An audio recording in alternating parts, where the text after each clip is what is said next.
So here we are. I finally broke down and bought two more 27-inch monitors, so we got three altogether now. Recut a new tabletop to accommodate the extra two monitors. I also added some extensions to my PVC rig for extra support for the two extra monitors. I still got some gaps, as you can see, between the two monitors. That's because my PVC rig, of course, I haven't finally glued it together or painted it, so when I glue it, we'll adjust that deflection. It's just the weight of the plywood and the monitor on the extensions. Because they're not glued, it does tend to deflect the extensions a little bit. So that'll be fixed up when we do our final glue together and paint. We have an eye tracker 5 that we're using. We'll get into that in a second. Got my PVC rig. It turned out pretty good. We can still adjust the height and width and length if we have to, but I'm pretty happy with the modifications I've made so far. I've got my sim dash that I made out of plexiglass. It's up and running now. We'll get into what all the different displays it will show me. Got a shift light center and high on the display, which is blue. Below that, a large gear indicator. And under the gear indicator, I have 18 LEDs, which is a progressive rev scale from left to right. I've got yellow, 6 of them, and then 6 green, then 6 blue, and the end blue LED is also a shift light again to remind me to shift. To the left, the 3-digit display in blue is my current position in the race. The 3-digit blue display to the right of that is how many laps I'm into the race, or how many have elapsed. The small 3-digit center display in red is my fuel remaining.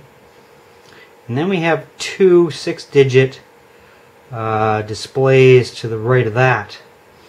The one to the right of the fuel gauge, fuel remaining, is my last lap time. To the right of that, the far right, is my best lap time. And below that we have two semicircular gauge clusters to simulate gauges. The one on the right is oil pressure, which in this sim is just bling basically, but hey, it's pretty cool. Typically when I'm driving, all I've got on the oil pressure gauge is the right hand lower green light on. The rest is blanked out after I get off of idle. On the left is my water temperature. It's adjustable in SimDash again. Different cars have different readings, so depending on the car I'm driving, I adjust that. On the left, the gauge is 3 greens, and then a yellow, and then a red flashing for my water temperature warning. I can adjust it, the panel face, up and down as I need. And we still have a wad of wires in the back. It's pretty much a maxed out DLC 247 with 3 pin splitters. There's not a lot of room left on this to add anything other than maybe 3 or 4 LEDs, but I can't think of what I want to add to it. We've got a butt kicker installed. I have my control Velcro to my simulator, and the bloody pink carpet again. The butt kicker is installed under my seat base at the bottom here. You can't really see it too good, but anyway, it's there. I don't have it turned on right now because I've got my computer sitting on top of my tabletop, and I'm afraid if that I turn the butt kicker on when it's up there, that's not going to be good for it. So we're going to get a longer cable and put the computer down on the floor eventually. So that's the next thing to do. So we've got a eye tracker 5 that we're using, and it's got a little camera that mounts up on top of the center monitor. And what it looks at is 3 reflective panels on my hat, so it can track my head movement. And whether you can see that or not, there's 2 in the front and then 1 just above the SS for the Super Sport, and it's just a little clip that clips on there, and it tracks my head movement within iRacing or Flight Simulator or whatever I'm decide I'm gonna do. I haven't tried it on any first-person shooter stuff, but I've got a couple of programs I wouldn't mind trying that on, like Arma 2. I think it'd be pretty cool. When you get into the game and you use this, I've been trying to get used to it in racing, no matter what I do in what car, with the eye tracker 5 on. You almost need to take gravel, I think, sometimes to handle what it is when you can turn your head and look where you want to look while you're driving. It's almost unnerving. But what we'll do now is I'll mount this camera on a tripod, show you a little bit about eye tracker 5, and then we'll show you some in-game footage. So just bear with me for 1 sec here while we mount this baby, and we'll show you what this conglomeration of stuff looks like in action. Hang on.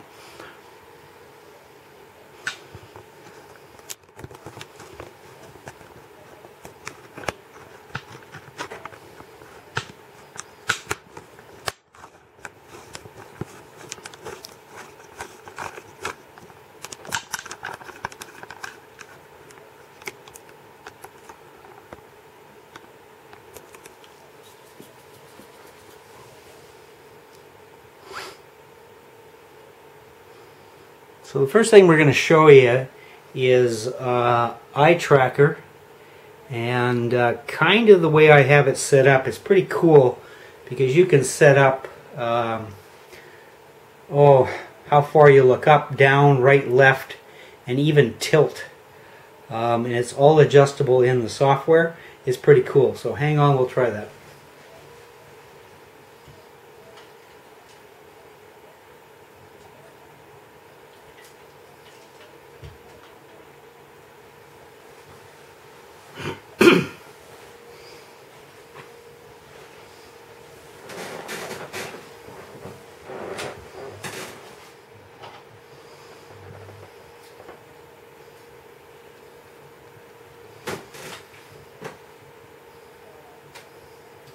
So we got eye tracker running in the background, so I'll show you what it looks like. And it basically gives you a grid to look at, and you can adjust right or left, how far up and down, and tilt right, tilt right, tilt left. And I have a button on my steering wheel control that centers it, because if it goes out of adjustment, oh yeah, you can look close and far. So the button on my steering wheel will center the eye tracker. You can adjust it in the software on how far you look up, down, how far you want to look right, left. I think I'm set up almost 90 degrees either way, right and left. Just for this demo, I've got it set up so I can look down quite far, about 25 degrees, and up about 25. Typically when I'm racing, I don't need to look up and down very much, so it's just for this demo, just to give you an idea what eye tracker can do. So what we'll do now is we'll minimize this and get into iRacing and show you what this pile of stuff looks like. Hang on.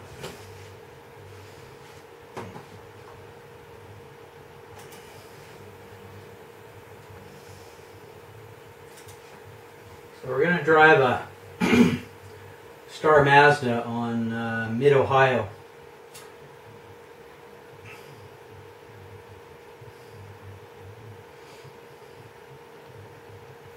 Wait for this baby to load up.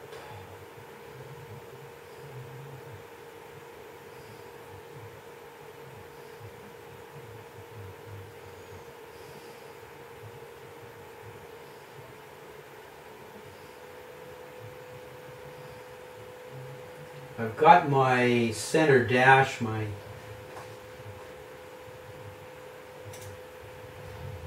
center dash moved a little bit to the left, so hopefully in the camera shot the gear shift indicator and shift light are blocking out the in-game dashboard, because I don't want to see that. I just want to see my dash that I've made. Whoops. There it is there. So eye tracker, we can look here, right? Why do I keep saying right? Left. Right. And we can look down. We can look up at the sun. As I say, typically when I'm set up for racing, I don't need to look down there or way up there, so my movements are very little in game. It's more right to left. You've got lean both ways. So let's give this a try, and you can see how it all comes together.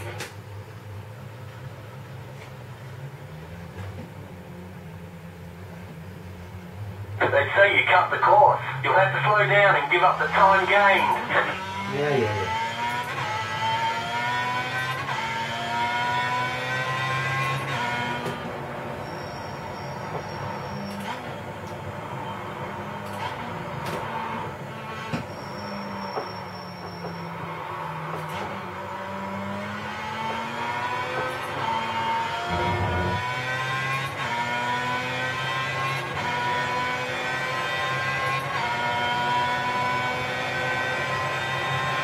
The weird thing is, when you're driving this and you look to the left or the right, it's hard to stay on course. Oh, here we go. Okay. Ouch. It's hard to stay on course and sightsee. So you don't do a whole lot of sightseeing when you're driving.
is that when you're racing,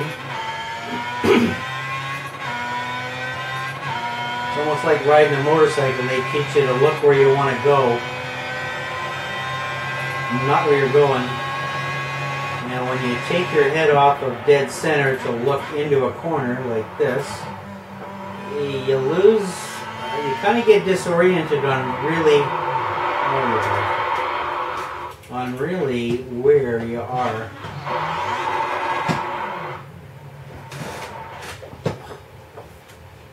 Really on where you are and where you're going. So that's probably the hardest thing to get used to with this Eye Tracker 5, is that when you look into a corner, the way you want to go is really what direction you're going.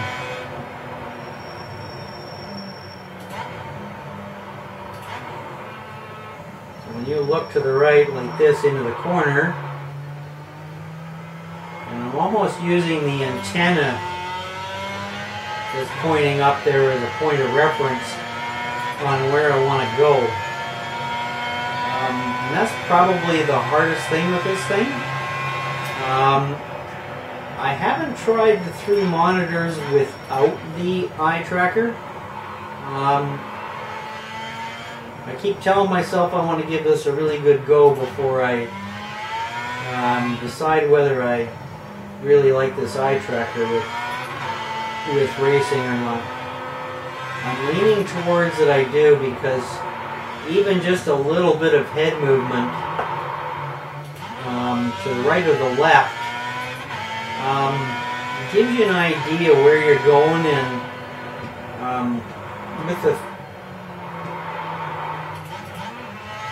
with the 3 monitors, it's nice having the extra peripheral vision for 2 reasons. It lets you see who's beside you without turning your head, because I can see. I forget what I've got the monitor set up at, but the degree of view, just from peripheral vision, is great, because you can see opponents beside you. And it also gives you a sense of speed, because the terrain and the image go by so fast on the right and left monitors that it helps with the sense of speed, which a sim really lacks, because you have no sense of how fast you're going. And of course I don't have a butt kicker turned on, so I can't feel or hear the bumps right now, but that'll happen in a few days. We'll get that figured out and get another cable. Got one that's too short. But you don't need much head movement to give you an idea of what's around the corner, and it helps you when you go to look where you want to go.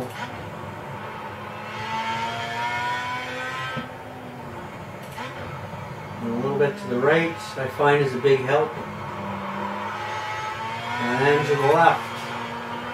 But you do lose track of, well, whatever. You do lose track of where you are on the track. And that's the hardest thing to get used to, is when you go to turn your head to look into a corner, on really where you're pointing and where you're driving. So I need to get some more laps under my belt to figure that out. But anyway, it gives you an idea of what's possible with this stuff, and we'll just keep going at it. I'm going to do another video. Maybe check it out for you guys that like roundy rounds, which I do, but I like road courses a lot better, an open cockpit. But we'll do another video and show you some Gen 6 and maybe V8 supercar, maybe McLaren stuff. Give you an idea of what this Eye Tracker 5 and 3 monitors looks like with some other cars. So just stay tuned for more.